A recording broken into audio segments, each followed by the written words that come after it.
ദൈവമേ, front break ഒടിഞ്ഞു പോയ വണ്ടിയോ.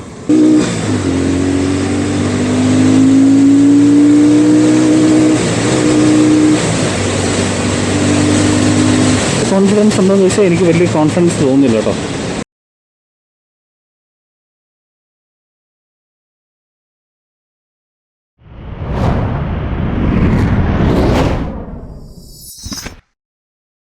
ഹായ് ഗൈസ്, എഗെയിൻ കേൾവണ്ടിയാണ്. അപ്പോൾ നമ്മൾ ഇന്നുള്ളത് നമ്മുടെ ഇലക്ട്രോണിക് സിറ്റി റോയൽ എൻഫീൽഡ് ഷോറൂമിലാണ്. ഞാൻ ഷോർട്ട് ആൻഡ് 650യുടെ ടെസ്റ്റ് ഡ്രൈവ് ആയിട്ട് വന്നതാണ്. അപ്പോൾ നമുക്ക് കുറച്ച് നേരത്തേക്ക്, വളരെ ചെറിയ നേരത്തേക്ക് മാത്രം വണ്ടി കിട്ടിയിട്ടുണ്ട്. കുറച്ചധികം ഡിമാൻഡുള്ള വണ്ടിയാണെന്ന് തോന്നുന്നു. ഇവിടെ കുറേ പേര് ടെസ്റ്റ് ഡ്രൈവിന് വേണ്ടി വന്നിട്ടുണ്ട്. അപ്പം ഇന്നത്തെ വിശേഷം എന്ന് പറഞ്ഞാൽ നമ്മുടെ ഷോർട്ട് ആൻഡ് 650 വണ്ടി ഓടിക്കാൻ എങ്ങനെയാണ്, അതിൻ്റെ കാര്യങ്ങളൊക്കെ ആയിരിക്കും. ഓക്കെ, അപ്പോൾ നമുക്കിനി ബാക്കി കാര്യങ്ങളൊക്കെ വണ്ടി ഓടിച്ചുകൊണ്ട് സംസാരിക്കാം. അപ്പോൾ ബാക്കി കാര്യങ്ങളൊക്കെ വണ്ടി ഓടിച്ചുകൊണ്ട് സംസാരിക്കാം അല്ലേ. ഓക്കെ,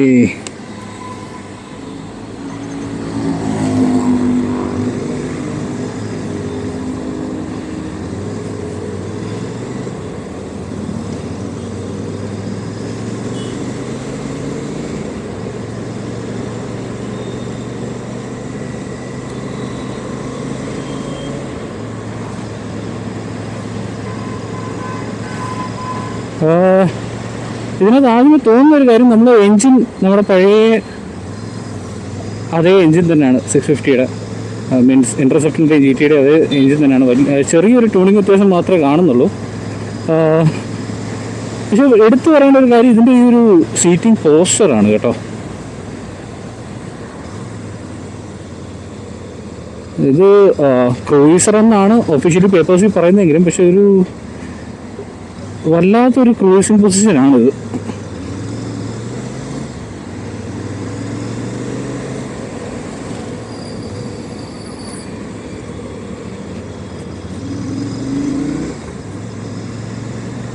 നിങ്ങളിപ്പോൾ ശ്രദ്ധിച്ച ഒരു കാര്യം ഉണ്ടായിരിക്കും, നമ്മൾ ബമ്പ് ചാടിയപ്പോൾ ഉള്ള ഒരു ചാട്ടം ഉണ്ടല്ലോ.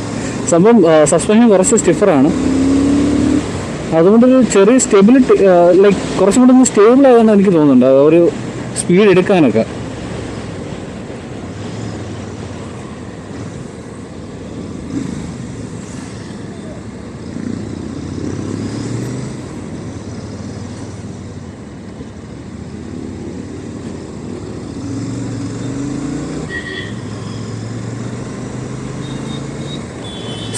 സൗണ്ട് വന്നിട്ട് നല്ല സ്വീറ്റ് സൗണ്ടാണ്. സൗണ്ട് നല്ല സ്വീറ്റ് ആയിട്ടുള്ളൊരു സൗണ്ടാണ്, എനിക്കിഷ്ടപ്പെട്ടു. ഇതിനകത്തൊരു ആഫ്റ്റർ മാർക്കറ്റ് എക്സോസ്റ്റ് വെക്കണമെന്ന് ചോദിച്ചു കഴിഞ്ഞാൽ കുറച്ചും കൂടെ ലൗഡറായിട്ടുള്ള സൗണ്ട് വേണമെന്നുണ്ടെങ്കിൽ നോക്കാം. അല്ലാത്ത ഓപ്ഷനും ഇപ്പോൾ ഉള്ളത് തന്നെ ഒരു ഇത്തിരി നല്ല സ്വീറ്റ് ആയിട്ടുള്ള ഒരു സൗണ്ടാണ്.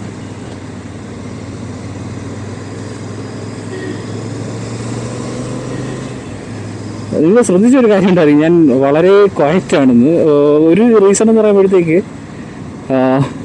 ഈ വണ്ടി തന്നെയാണ്. കാരണം ഒരു കൺഫ്യൂസിങ് ആണത് വണ്ടി എങ്ങനെയാണെന്നുള്ളത്. സാധാരണ നമ്മളൊരു റോയൽ എൻഫീൽഡ് ഓടിക്കുകയാണെന്നുണ്ടെങ്കിൽ പെട്ടെന്ന് തന്നെ നമുക്ക് അതിൻ്റെ ഒരു നേച്ചർ എങ്ങനെയാണെന്നുള്ളത് പിടികിട്ടും.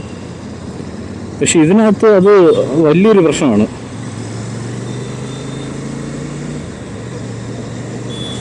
സീറ്റ്സ് കംഫർട്ടബിൾ ആണെന്ന് വെച്ചാൽ കംഫർട്ടബിളും, പക്ഷെ ഒത്തിരി അങ്ങ് കുഷനിങ് ആഡ് ചെയ്തിട്ടില്ല.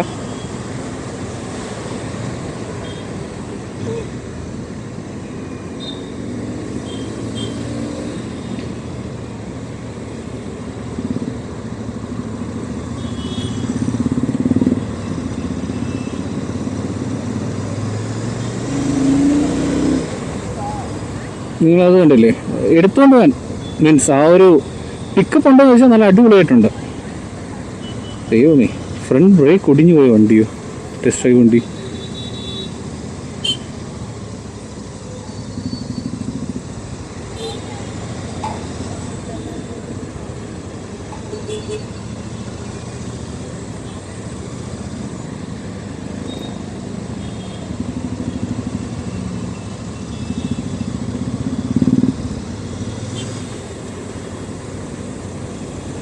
ഇതിപ്പോൾ നമ്മൾ എടുത്തിരിക്കുന്നത്, ഞാനിപ്പോൾ നോക്കിയിട്ട് ഫ്രണ്ട് ബ്രേക്കിനെ കാട്ടി എനിക്ക് ഭയങ്കര പഞ്ച് കിട്ടുന്ന ബാക്കിൽ നിന്നാണ് കേട്ടോ. ബാക്കിലത്തെ ബൈറ്റ് ഭയങ്കരമായിട്ട് എനിക്ക് ഒരുമാതിരി ഫീൽ ചെയ്യുന്നു. ടൈറ്റ് ചെയ്ത് വെച്ചേക്കുന്നതാണ് എന്തോ, പക്ഷെ എന്തായാലും പെട്ടെന്ന് തന്നെ ബാക്കിലത്തെ ബ്രേക്ക് ഭയങ്കരമായിട്ട് പിടിക്കുന്നുണ്ട്.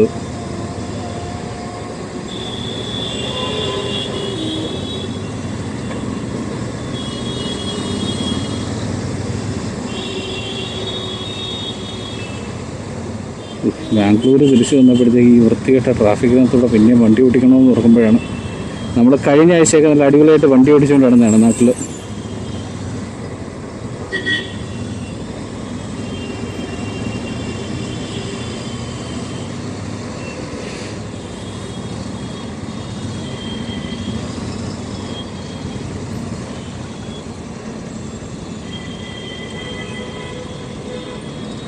ഓക്കെ, ഇനി സ്വിച്ചസിലോട്ട് വരികയാണെന്നുണ്ടെങ്കിൽ നമുക്കിവിടെ ഒരു ഐ ബട്ടൺ വരുന്നുണ്ട് മെനുവിലോട്ട് നോക്കാനായിട്ട്.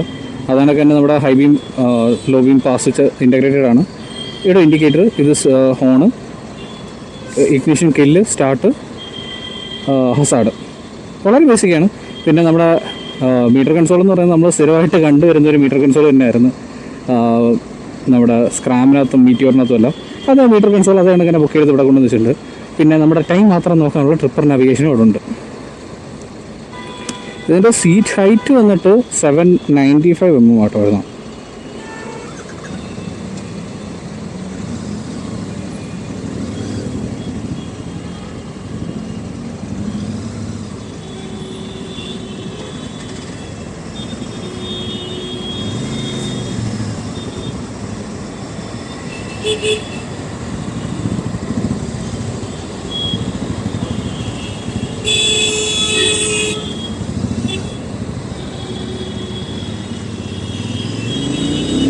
ഓക്കെ, ഒന്ന് പവർ കൊടുക്കാമല്ലേ?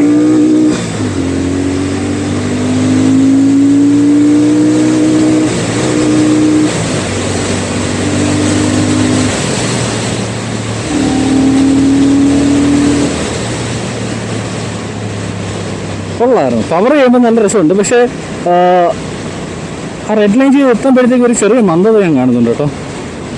എന്ത് കാരണം കൊണ്ടോ അറിയില്ല, പക്ഷേ ഒരു ചെറിയൊരു പിടുത്തം ഗ്ലാസ്സിലോട്ട് വരുന്നു. നിങ്ങൾ ശ്രദ്ധിച്ച് കഴിഞ്ഞാൽ അറിയാൻ പറ്റും.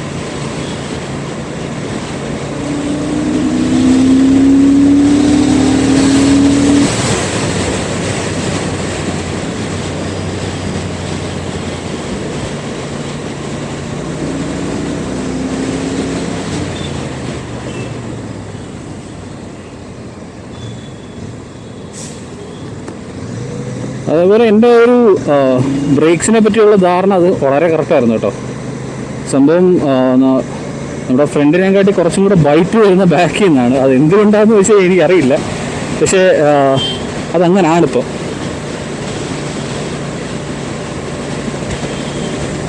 ഒരു 80-200 ക്രൂസ് ചെയ്യാൻ വളരെ എളുപ്പമാണ്.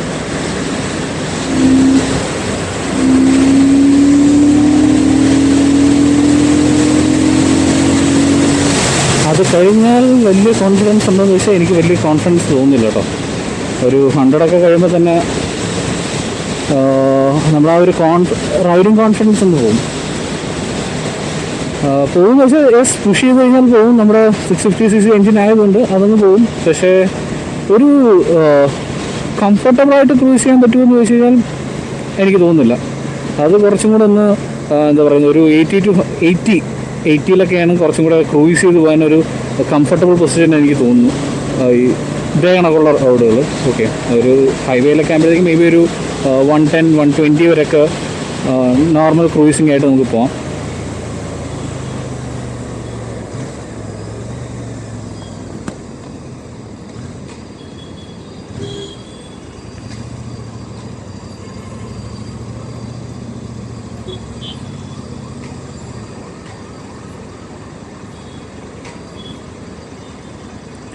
ഞാൻ ശ്രദ്ധിച്ചൊരു കാര്യം, നിങ്ങൾക്കിപ്പം എത്രത്തോളം അറിയാൻ പറ്റുമെന്ന് പറഞ്ഞിട്ടുണ്ടോ, നമ്മുടെ ഫ്രണ്ട് ഷോവേറെ സസ്പെൻഷനാണ്, പക്ഷെ ഭയങ്കര സ്റ്റിഫറാണ് കേട്ടോ. അതുകൊണ്ട് തന്നെ എനിക്കൊന്ന് ഹൈവേസിലൊക്കെ നമ്മൾ കോർണർ കാണുന്നുണ്ടെങ്കിൽ നല്ല സ്റ്റഡി ആയിട്ട് അവിടെ നിന്നോളൂ. അത് സത്യത്തിൽ നമ്മളൊരു ക്രൂയിസറിൽ കാണേണ്ട കാര്യമല്ല, നമ്മളൊരു നോർമൽ സ്പോർട്സ് വണ്ടിയിലോ അല്ലെങ്കിൽ സ്പോർട്സ് ടൂറിലോ ഒക്കെ കാണേണ്ട ഒരു രീതിയാണത്. പക്ഷെ എന്തുകൊണ്ടോ അവരൊരു ക്രൂയിസറിൽ കൊടുക്കാൻ തീരുമാനിച്ചു. അൺഫോർച്ചുനേറ്റ്ലി ആ ഒരു ക്രൂസർ ബോബർ മെറ്റീരിയലുമായിപ്പോയി. അതുകൊണ്ട് തന്നെ നമ്മുടെ ഫുട്ടിൻ്റെ പൊസിഷൻ കുറച്ചും കൂടെ ഫോർവേഡ് സെറ്റ് ആയിട്ടാണ്. അപ്പം ഒരു വളരെ ഓക്വേർഡാണ്. ഞാനൊന്ന് സ്പോട്ടിയായിട്ട് എൻ്റെ അപ്പർ ബോഡി സ്പോട്ടിയായിട്ട് ഫ്രണ്ടിലോട്ടൊന്ന് ചെറുതായിട്ടൊന്ന് ഇറങ്ങിയിട്ടും അതേസമയം കാല് ഫ്രണ്ടിലോട്ട് വേണം. അപ്പോൾ ഒരു നമ്മൾ സി വരച്ച അവസ്ഥയാണ് ഇപ്പം. ലോങ് ടൂറിങ്ങിന് പറ്റുമെന്ന് ചോദിച്ചു കഴിഞ്ഞാൽ ഡിഫിക്കൽട്ട് ആയിരിക്കും എന്നായിരിക്കും എൻ്റെ രീതിയിൽ ഞാൻ പറയുന്നത്. ചെയ്യാൻ പറ്റത്തില്ലെന്നല്ല, പക്ഷേ അത്രയ്ക്ക് കംഫർട്ടബിൾ ആയിരിക്കത്തില്ല. നമ്മളൊരു ഇൻ്റർസെപ്റ്ററിലോ അല്ലെങ്കിൽ ഒരു ഹിമാലയനിലോ ഒക്കെ ചെയ്യുന്ന രീതിയിൽ അത്രയ്ക്കൊരു കംഫർട്ട് ഇതിനകത്ത് കിട്ടുമെന്ന് വെച്ചാൽ ഇല്ല. നിങ്ങൾ ലോങ് ടൂറിങ്ങൊക്കെ നോക്കുന്നവരാണെന്നുണ്ടെങ്കിൽ നിങ്ങൾക്ക് എനിക്ക് തോന്നുന്നു കുറച്ചും കൂടെ നമ്മുടെ മീറ്റിയോർ 650 ആയിരിക്കും കുറച്ചും കൂടെ സെറ്റ് ആവുന്നത്. ഇല്ലെങ്കിൽ ഇൻ്റർസെപ്റ്റർ ആയാലും കുഴപ്പമില്ല. പിന്നെ ഇതിനെ നമ്മൾ GT ആയിട്ടൊന്ന് കമ്പയർ ചെയ്യണമെന്നുണ്ടെങ്കിൽ നമ്മുടെ GT എന്ന് പറയുന്നത് പ്യുവറായിട്ടൊരു കഫേ റേസർ സെറ്റപ്പാണ്. അതിന് അത് പ്യുവറായിട്ടൊരു സ്പോർട്സ് വെഹിക്കിൾ തന്നെയാണ്, ഒരു കഫേ റേസർ തന്നെയാണ്. ഓക്കെ, അപ്പോൾ ആ ഒരു ഗണത്തിൽ നോക്കുകയാണെന്നുണ്ടെങ്കിൽ അതിൻ്റെ സീറ്റിംഗ് പൊസിഷനും കാര്യങ്ങളും എല്ലാം പക്ക അതിന് ഫേവർ ചെയ്തുകൊണ്ട് തന്നെയാണ്. പക്ഷേ നമ്മൾ ഇതിനകത്തോട്ട് വരുമ്പോഴത്തേക്ക് ഇതൊരു ഓൺ പേപ്പേഴ്സ് ക്രൂസറാണ്. പക്ഷേ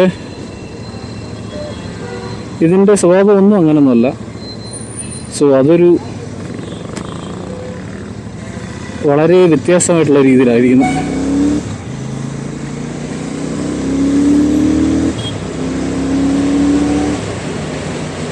കണ്ട ഇങ്ങനൊക്കെ കൈ കൊടുത്താൽ കയറി പോകുന്നതിന് യാതൊരു പ്രശ്നമില്ല. അത് ആ പഴയ 650cc എഞ്ചിൻ്റെ അതേ സ്വഭാവം തന്നെ കാണിക്കുന്നുണ്ട്. പക്ഷേ നമ്മളൊരു 100 ഒക്കെ കഴിയുമ്പോഴത്തേക്ക് എന്തോ ഒരു വളരെ വ്യത്യാസമായിട്ടുള്ള രീതിയിലാണ്. ഓക്കെ, അന്നേരം നമുക്ക് ഈ വണ്ടിയുടെ എക്സോസിനോടൊന്നും കൂടെ കേട്ട് നോക്കാം അല്ലേ.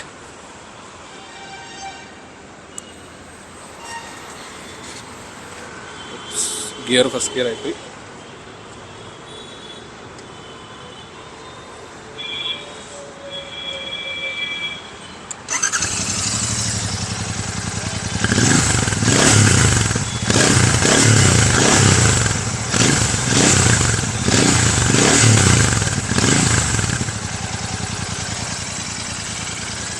ഓക്കെ, നല്ല അടിപൊളി സൗണ്ട്. അങ്ങനെ നമ്മുടെ ചെറിയൊരു ടെസ്റ്റ് ഡ്രൈവ് കഴിഞ്ഞു. ഓക്കെ, അപ്പോൾ ഇനി ഇത് ആർക്ക് പറ്റുന്ന വണ്ടിയെന്ന് വെച്ചാൽ എനിക്ക് സത്യത്തിൽ അത് ഓട്ടിച്ചിട്ടൊരു ഉത്തരം പറയാൻ പറ്റാത്തൊരവസ്ഥയിലാണ്. കാരണം ലോങ് റൈഡിങ്ങിനാണോന്ന് ചോദിച്ചു കഴിഞ്ഞാൽ അല്ല, ക്രൂയിസർ എന്നുള്ള പേരിലാണ് അത് ഇറക്കിയത്. പക്ഷേ ക്രൂയിസർ അല്ല, പക്ഷേ എനിക്ക് ബോബറാണ്, പ്രോപ്പർ ബോബറും അല്ല. അങ്ങനെ ഒരു വളരെ വിയേർഡായിട്ടുള്ളൊരു സിറ്റുവേഷനാണ്. പക്ഷേ ഒരു യുണീക്ക് വണ്ടിയാണ്. ഓക്കെ, പക്ഷേ അതിൻ്റെ ഒരു ലുക്കിനകത്ത് പെട്ടെന്ന് ആൾക്കാർ തിരിച്ചറിയത്തില്ല. കാരണം ഞാൻ ട്രാഫിക്കിനെ ചെയ്യുമ്പോഴും വലുതായിട്ട് സാധാരണ കിട്ടുന്ന ഒരു അറ്റൻഷൻ അതിനകത്തില്ലായിരുന്നു. പക്ഷേ വളരെ വ്യത്യസ്തമായിട്ടുള്ള ഗ്രാഫിക്സ് കാര്യങ്ങളൊക്കെ അവർ കൊടുക്കാൻ ശ്രമിച്ചിട്ടുണ്ട്. അതിൻ്റെ എക്സസ് നോട്ട് എന്ന് പറയുന്നത് വളരെ സ്വീറ്റാണ്. ഓക്കെ, അങ്ങനെയൊക്കെ നോക്കുകയാണെങ്കിൽ എനിക്ക് വണ്ടി ഒത്തിരി ഇഷ്ടപ്പെട്ടിട്ടുണ്ട്. ഔട്ട് ഓഫ് 10 ഒരു എത്ര മാർക്ക് കൊടുക്കുന്നത് വെച്ച് കഴിഞ്ഞാൽ ഒരു 7.5 വരെയൊക്കെ റേറ്റ് ചെയ്യാൻ ഓക്കെയാണ്. പക്ഷേ എന്തോ എവിടെയോ ഒരു ചെറിയ മിസ്സിംഗ് ഉണ്ട്. എന്താണെന്നറിയില്ല. സീറ്റിൻ്റെ കംഫർട്ട് എങ്ങനെയാണെന്ന് വെച്ചാൽ അത് ഓക്കെ ആയിരുന്നു. പക്ഷേ അത് ലോങ് ടൂറിങ്ങിന് പറ്റുന്ന രീതിയിലുള്ളൊരു സീറ്റല്ല ഒരിക്കലും അത് കൊടുത്തേക്കുന്നത്. അതിൻ്റേതായ കുറച്ച് പോരായ്മകൾ അവിടെ ഇവിടെയൊക്കെ ഉണ്ട്. അതൊക്കെ ഒഴിച്ചു കഴിഞ്ഞാൽ ഒരു യൂണീക്കായിട്ടുള്ള ഒരു റോയൽ എൻഫീൽഡ് ആഗ്രഹിക്കുന്നവർക്ക് ആർക്ക് വേണമെങ്കിലും അതിനകത്ത് നോക്കാവുന്നതാണ്. ഓക്കെ, പിന്നെ ഒരു കാര്യം എന്ന് പറഞ്ഞാൽ അതിൻ്റെ എക്സ്-ഷോറൂം പ്രൈസാണ്. അതൊരു 5-ന് മുകളിലോട്ടൊക്കെ വന്നു. അപ്പോൾ നമ്മൾ കണ്ടിരുന്ന ഒരു ബഡ്ജറ്റ് ഫ്രണ്ട്ലി 650 മാറിയിട്ട് കുറച്ചും കൂടെ ഒരു അപ്പർ ലെവലിലോട്ട് വന്നു. അപ്പോൾ അതും അതിലൊരു ഡൗൺ സൈഡായിട്ട് വേണമെങ്കിൽ നമുക്ക് പറയാവുന്നതാണ്. ഓക്കെ, അപ്പോൾ ഇതൊക്കെയായിരുന്നു എൻ്റെ ഒരു ചെറിയ കുറച്ച് ഒബ്സർവേഷൻ. ഒരു 10 മിനിറ്റ് മാത്രമേ ഞാൻ ഓടിച്ചിട്ടുള്ളൂ, കൂടുതലായിട്ടൊന്നും ഓടിക്കാൻ പറ്റിയിട്ടില്ല. ഓക്കെ, അപ്പോൾ എൻ്റെ ഇതൊരു ടെസ്റ്റ് ഡ്രൈവ് ഇംപ്രഷൻ മാത്രമായിട്ട് നിങ്ങൾ കണ്ടാൽ മതി. ഓക്കെ, നിങ്ങൾ വാങ്ങുന്നതിന് മുമ്പ് ഒന്ന് ടെസ്റ്റ് ഡ്രൈവ് ചെയ്ത് നോക്കുക. ഓക്കെ, ആരുടെയും വാക്ക് കേട്ട് പോയി ഒന്നും എടുക്കരുത്. ഓക്കെ, നിങ്ങൾ ഇഷ്ടപ്പെട്ട് നിങ്ങൾക്ക് സെറ്റാവും തോന്നുന്ന വണ്ടികൾ മാത്രമേ നിങ്ങൾ എടുക്കാവൂ. ഓക്കെ, ഞാനോ വേറെ ആരെങ്കിലും പറയുന്നത് കേട്ടിട്ട് പോയിട്ട് ചുമ്മാ ഈ വണ്ടി കൊള്ളാം എന്നുള്ള രീതിയിൽ എടുക്കാൻ നിൽക്കാതിരിക്കുക. നിങ്ങൾ പോയി ടെസ്റ്റ് ഡ്രൈവ് ചെയ്യുക. നിങ്ങൾക്ക് ഇഷ്ടപ്പെട്ടാൽ നിങ്ങളായിട്ട് സെറ്റ് ആവുമെന്നുണ്ടെങ്കിൽ മാത്രം അതെടുത്താൽ മതി. ഓക്കെ, അപ്പോൾ നമുക്കിനി അടുത്ത ആഴ്ച പുതിയൊരു വണ്ടി പുതിയൊരു സ്ഥലം ഒക്കെ ആയിട്ട് പിന്നെ കാണാം. ഓക്കെ, അതുവരെ ദിസ് ഇസ് KL വണ്ടി സൈനിങ് ഓഫ്. ബൈ.